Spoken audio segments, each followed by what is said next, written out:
Bonjour, bienvenue sur la chaîne JD Tech. Alors aujourd'hui, vidéo actualité, je vais vous parler d'une machine qui serait sur le point de rentrer en concurrence avec les consoles PC portables du moment, à savoir le Steam Deck de Valve, le ROG Ally de Asus, et les consoles PC portables des constructeurs chinois, donc One X Player, GPD, Aya Neo, Aozoe, Ain Odin, etc., etc.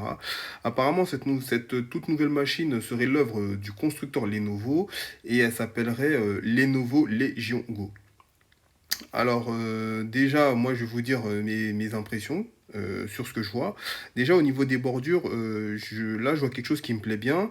Les bordures ont l'air assez fines. Donc ça, c'est plutôt pas mal, hein. C'est pas comme sur l'Asus ROG Ally où les bordures sont un peu grosses, je trouve. Là, on est sur quelque chose d'assez fin au niveau des bordures, ça c'est bien. Et puis surtout, de ce que j'ai compris, cette machine serait dotée d'un écran de 8 pouces. Donc ça c'est top. Ça c'est top en fait, c'est un peu comme ce qui se fait sur AOG Zoe ou sur One X Player. Donc ça c'est pas mal. Maintenant, il faudrait savoir est-ce que c'est un écran de 60 Hz ou un écran de 120 Hz ou de 90 Hz. Donc j'ai pas réussi à trouver d'infos là-dessus. Donc, mais de toute façon, c'est quelque chose qu'on saura très bientôt.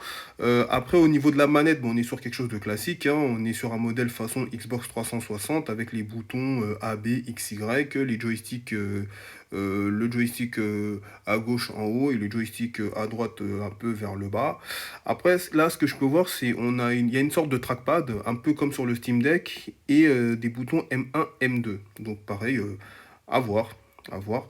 Ensuite, en haut de la machine, qu'est-ce qu'on a? On a deux boutons volume, on a un port USB-C, on a une fente micro SD, on dirait, ouais, c'est quatre sorties d'air.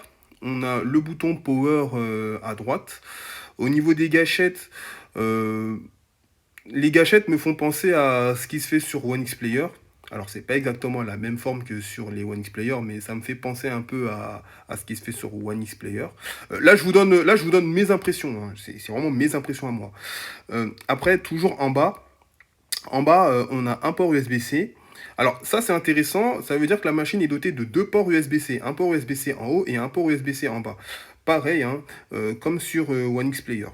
Bah, de toute façon, cette machine, elle me fait beaucoup penser au One X Player, One X Player 1S et One X Player 2, ne serait-ce que déjà par rapport à son écran, un écran de 8 pouces. euh, et même, hein, au niveau même des gâchettes, surtout les gâchettes les gâchettes comment euh, RT et LT. Ouais, non, cette machine me fait beaucoup penser au One X Player. J'ai une impression de One X Player un peu. Mais franchement, c'est bien, hein, c'est bien, hein. Moi-même étant propriétaire d'un One X Player 1S, bah, pour moi, c'est cool, quoi. Après, euh, il y a quoi? Ouais, deux mic. Je crois que c'est les micros. Je crois qu'il y a deux micros. Je crois que cette possède deux micros. Enfin, vous me dites dans les commentaires, hein, mais moi, je crois que quand je lis deux mic, pour moi, c'est deux micros.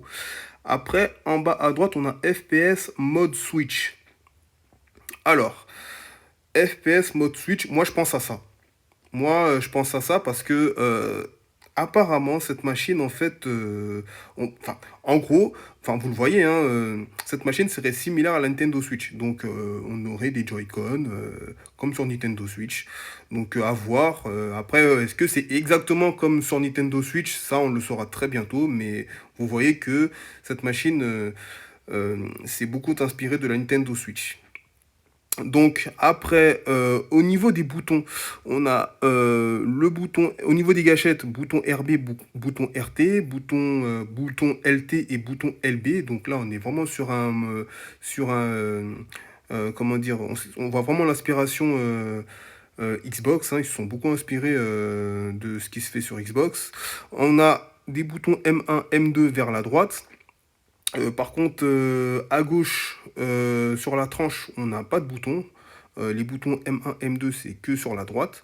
Après, qu'est-ce qu'on a? Kickstand. Donc, apparemment, on aurait une béquille. On aurait une béquille comme sur Nintendo Switch. Donc, ça, c'est top. Release bouton. Alors, ça, je pense que C'est sur ces boutons-là qu'on détache les Joy-Con. Alors, j'en sais rien, mais c'est l'impression que j'ai. Et on a la grille de ventilation qui a l'air assez énorme. Donc, c'est pas mal. Après, pour moi, ça fait un peu beaucoup trop au niveau des boutons. Dites-moi dans les commentaires, vous pensez quoi déjà? Quelle impression que vous avez de cette machine déjà à ce niveau-là? Mais pour moi, c'est pas mal. Mais après, je trouve qu'il y a quand même pas mal de boutons. Donc après, à voir, hein, à voir. Après, à l'intérieur de la machine, on peut voir un gros ventilateur qui épaule les 4 sorties d'air. On peut également voir un processeur AMD Ryzen. Apparemment, on serait sur le même processeur que celui de la Just Rogalie. Donc un AMD Ryzen Z1, un processeur performant. Reste maintenant à déterminer s'il s'agit du Ryzen Z1 normal ou du Ryzen Z1 extrême.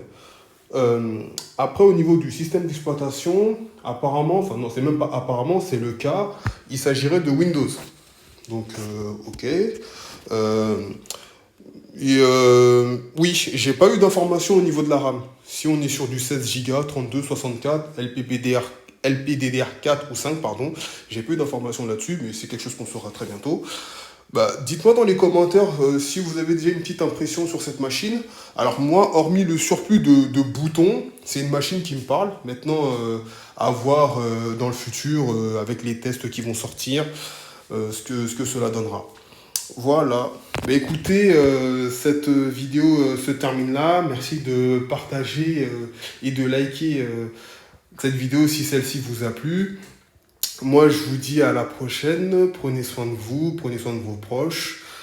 À la prochaine pour de nouvelles vidéos. Allez, salut!